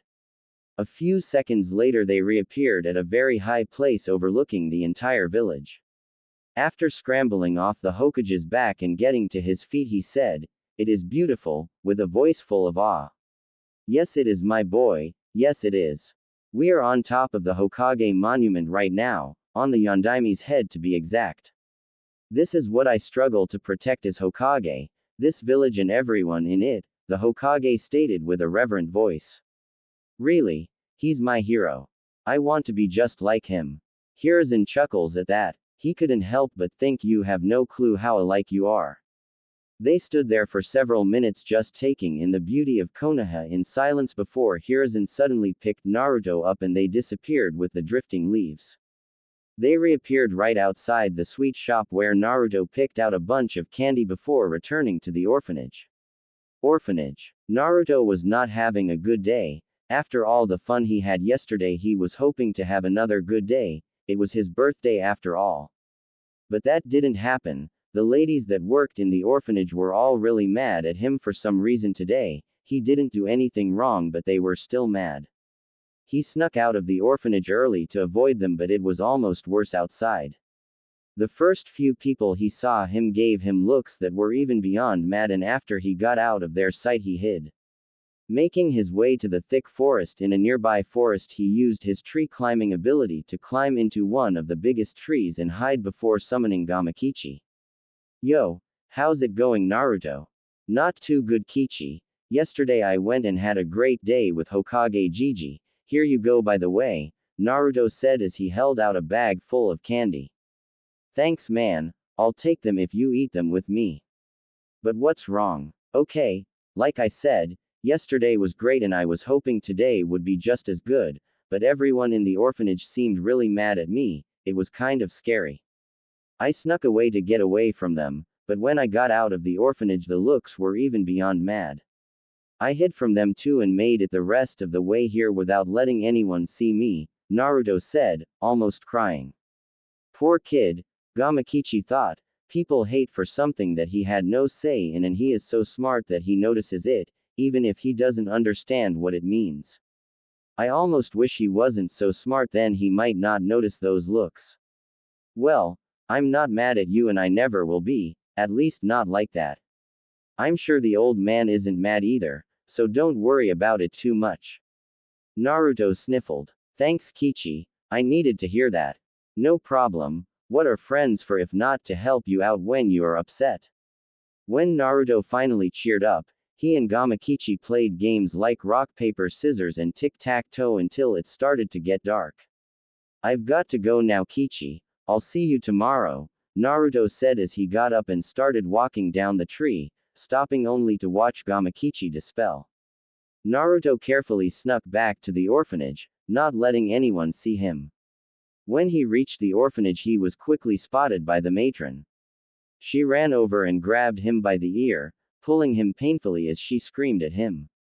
Where were you, you ungrateful little brat? I should tan your hide for this. What were you thinking sneaking out of the orphanage? Just for this you are going to your room with no food. If I ever find you doing it again, it will be 2 days, do you understand? Tears started leaking from Naruto's eyes. But I didn't do anything wrong. What did you say? Never mind, I don't want to know, she said as she threw him into his room and locked his door. Naruto lay on his bed, crying into his pillow, wondering what he had done to deserve such treatment. Eventually he fell asleep and woke up in his mindscape. Mindscape. Naru-chan, Kushina said to him kindly, a friendly voice being the balm he really needed. He ran into her arms crying. Naru-chan, what's wrong? She asked as she saw his face. The matron was being mean again. You would think people would be nice to me on my birthday like they are to the other kids, but they never are. It's okay, Naru-chan. No matter what happens, I will always love you, never doubt that. If you ever need help, just come to me and I'll do whatever I can. Naruto looked up at her, tears finally stopping. Gamakichi said almost the same thing when I talked to him. Then he is a good friend. Yeah, he is. They sat there for a long time with Kushina just holding Naruto in a comforting hug on her lap. Well, Naru-chan, do you want to work on the Uzumaki sealing method? I'll tell you what makes it so special. Really? What is it? Naruto asked, tears forgotten and excitement back in his voice. Remember when you read that scroll on jutsu theory? It said that if someone becomes really good with a particular jutsu, it is possible to perform with fewer hand seals, or if you become really good with none. Yeah, it said something about how a shinobi memorizes how to mold the chakra after doing the jutsu enough times, making it possible to perform the technique with fewer hand seals. Very good, Kushina said while thinking, that is even better than I could explain it. So, to truly master the Uzumaki sealing method, the first step is to be able to use the jutsu with no hand seals. A true master can just slam their hand on the ground while molding their chakra and the seal is deployed. That is how it is possible to use in battle. So the next step for you would take off the first hand seal and perform the jutsu.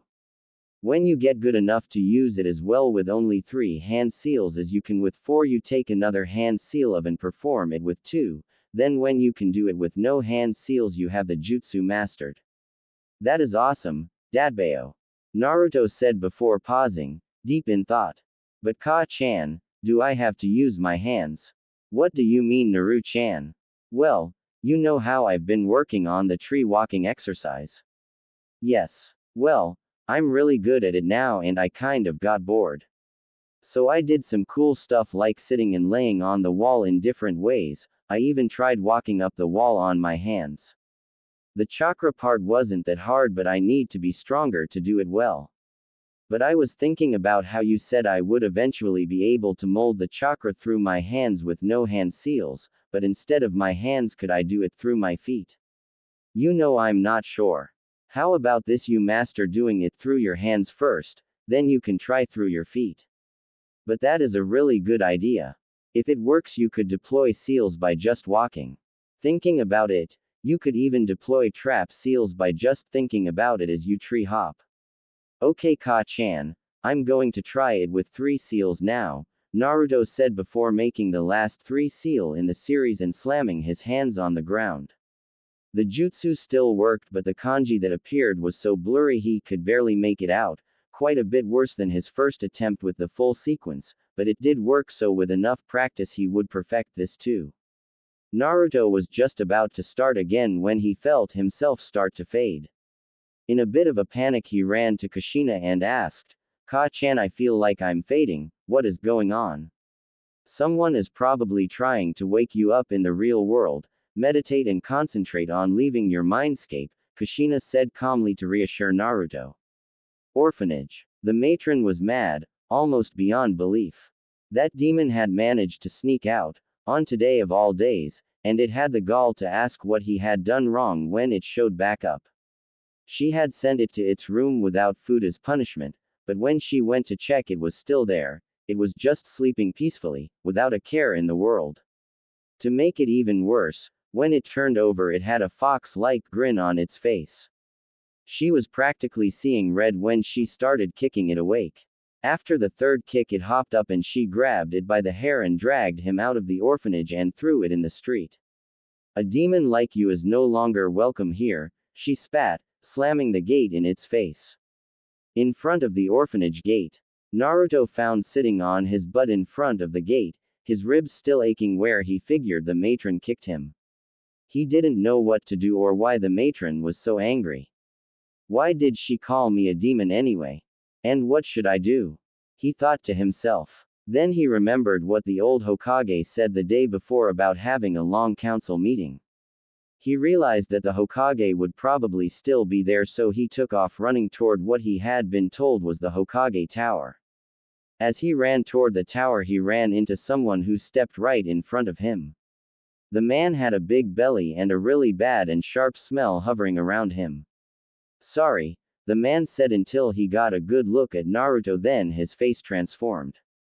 It's the demon brat. From behind the man he heard a couple more voices. The demon. Get him, he can finally get what he deserves. When he bumped into the man he was scared, but upon hearing those voices he just started running, shouts following. He could hear more and more people running after him and it just drove him to run faster. He ran and ran, becoming more tired by the second, wondering when the people would stop chasing him. Then his luck finally ran out as he ran into an alley only to find it was a dead end. By this point he was too scared to think anything and he completely forgot could just run up the wall. Turning around he looked into the faces of the mob and he finally understood what hatred looked like. He swore that if he got out of this alive he would never have a look like that on his face. Finally having enough, the strong-smelling man started running toward him with a broken bottle raised. Hokage office. Sarutobi Hiruzen, the Kami no Shinobi, god of shinobi, the professor, and the Sandaime Hokage had just sat down in his office after a long and tiring council meeting when his door slammed open. Immediately put on guard he looked up and saw Hatake Kakashi aka the Anbu Inu. What is the matter, Inu? I thought you were supposed to be guarding Naruto. That is just it, Hokage-sama. I sent the rest of my team to scope out the orphanage a little while ago, but when I went to check on Naruto he wasn't there and I couldn't sense his presence anywhere in the orphanage. I came here as quickly as I could, Inu spat out quickly. Damn, the Hokage said as he got up and immediately went to a shelf where a crystal ball was resting. Taking down the orb, he focused chakra on it and pictured Naruto. Fuck, he continued as soon as he saw what was in the orb. Inu, Weasel, come with me, hurry, we don't have much time. Sir, both Inu and a weasel-masked Anbu said as he appeared. Dead End Alley. Just as the bottle was about to hit him the man holding it flew backward. In his place the old Hokage stood. The Hokage turned around and picked Naruto up in a hug before flaring his killing intent at the small mob, causing instant silence. What do you fools think you were doing? He shouted into the silence. The drunken man stood up and spoke, not thinking or realizing his life was on the line. We was ju doin' for the lil demon wa shoulda been done when he was born. And with that slurred speech he had signed his death warrant, and the cheer from the rest of the crowd they had followed suit. Weasel. Knock them all out and take them to Ibiki, make sure they get the original punishment, the Hokage said in a very commanding voice. Sir, the masked man with black hair hanging down his back in a ponytail, now identified as Weasel, said before making several hand seals. Every person in the crowd suddenly collapsed. Then he made a strange hand seal and there were 7 of him. They each picked up 2 people and disappeared with 14 out of the 26 people lying unconscious, leaving behind raven feathers that disappeared when they touched the ground. A few seconds later 5 of him reappeared and took the rest of the people. Who is he, Gigi? Naruto suddenly said, surprising the Hokage, who thought he had fallen asleep when Itachi used his genjutsu. Turning to look Naruto in the eyes, he gasped. Having never looked into Naruto's eyes at night before, he had never seen them when they were slitted. He is one of the Anbu that work directly under me. You can tell they are Anbu by the masks they wear. But how are you still awake, Naruto? What do you mean, Gigi? Well, Weasel just used a genjutsu that should have put you to sleep like all of those people. What's genjutsu? Naruto asked, curious how it could have put him to sleep. It is a ninja art that affects the mind. It can do things like put people to sleep, make you see things that are not there, or make you not see things that are there, among other things. You mean like that Anbu guy that was in the tree outside the orphanage? When I normally looked at the tree I didn't see anything, but when I really concentrated I saw some blue light, and when I looked even closer there was a guy with a mask in it. It was weird though, it didn't have cool designs, it was blank white except for the kanji, "ne," on the forehead. Naruto said, immediately feeling the temperature drop around him. It suddenly went back to normal when he started shivering. Yes, that could be a genjutsu too. But he wasn't an Anbu. If you see another one of them, tell me, okay? Sure, Gigi. Now Naruto, tell me why you weren't in the orphanage, the professor said in a serious voice. The matron kicked me out and said to never come back. She said, a demon like you is no longer welcome here, then slammed the gate in my face. Why would she do that? I don't know. She and the other ladies were all looking at me with eyes that were beyond angry this morning, so I snuck out and climbed one of the big trees in the park, Naruto said, remembering to keep Gamakichi and his ability to use chakra a secret. When I went back to the orphanage, she swooped down on me and grabbed me by the hair. She dragged me back to my room and said I had to stay there and I couldn't have dinner. I cried into my pillow for a few minutes before I fell asleep. I woke up when she started kicking me in the ribs, and then she dragged me out of the orphanage and threw me on the street and slammed the gate in my face. The Hokage's scowl deepened even further. Then what happened? I bumped into that bad-smelling man and he called me a demon brat. A couple other people heard him and started shouting. They were scary and I started running, and as I ran more people started chasing me. I just ran until I found myself here and then you arrived. Thank you for telling that to me, Naruto. Would you like to stay with me a couple of days, at least until I find somewhere for you to live? The old Hokage asked. That would be great, Gigi. Naruto said excitedly. But how did that guy turn into so many people and how he disappear? Was it a shunshin like you used? Can I learn that too? Yes, Weasel used a shunshin like I did yesterday. To make the copies of himself he used a technique called Kage Bunshin no Jutsu, shadow clone technique. And if you want to learn those techniques you have to become a shinobi, the kindly old man said. If I become a shinobi, would I be able to protect myself from people like them? Naruto asked as he turned to where the mob had been, then back to the Hokage. Of course you would. No normal civilian like those people can defeat a shinobi. In that case, can you teach me to be a shinobi, Gigi? No, I can't, Hiruzen said, but quickly continued when he saw Naruto's downcast face. But I can enter you in the Ninja Academy starting the semester after you turn 6, how about that? Yada. That would be awesome, but what would I do until then? Well, after I get you an apartment, you could start training your body. If you do that, you will be ahead when you start at the academy. Okay. But how would I train my body? Naruto asked while thinking, I know I will be stronger than most people my age, but I don't think I should increase the gravity seal beyond the increases it already makes. Maybe I could use some of the exercises from A Guide to Physical Development necessary for youthful taijutsu, which has good advice, despite the weird name. And hopefully Gigi will give me an excuse to know about them in the first place so I can start doing them without drawing attention. Well, some of the common exercises include running long distances to build endurance and strength in your legs, push-ups and pull-ups to build upper body strength, sit-ups to build abdominal strength, and squats to build leg strength. Those are just some of the ones I can think of off the top of my head. Maybe you could learn some more at the library. If you do that, you could also look for some type of taijutsu to use to protect yourself, the Hokage said, taking his question seriously. Well, enough of that for now. How about you stay in my office tonight and tomorrow we'll find an apartment for you. Naruto's face stretched into his trademark foxy grin until he started yawning. Okay, Gigi. Hiruzen turned to the remaining Anbu, this one with gravity-defying silver hair. Inu, you can go call off your team and join me in my office. Naruto will be staying there tonight. Yes, sir. The dog-masked Anbu said and disappeared. Hold on tight, Naruto. We are about to move very fast, Hiruzen told the blonde child, and as if to take a page out of the ANBU's book they disappeared in a puff of smoke.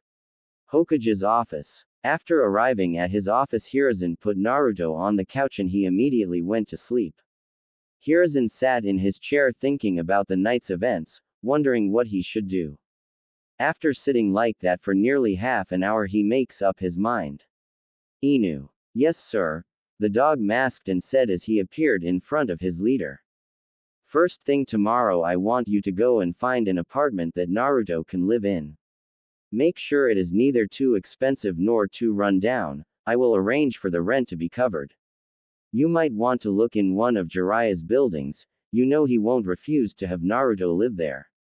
Yes, sir, he said before fading from view. Mindscape. Running up to his mother again, he threw himself in her arms again, crying.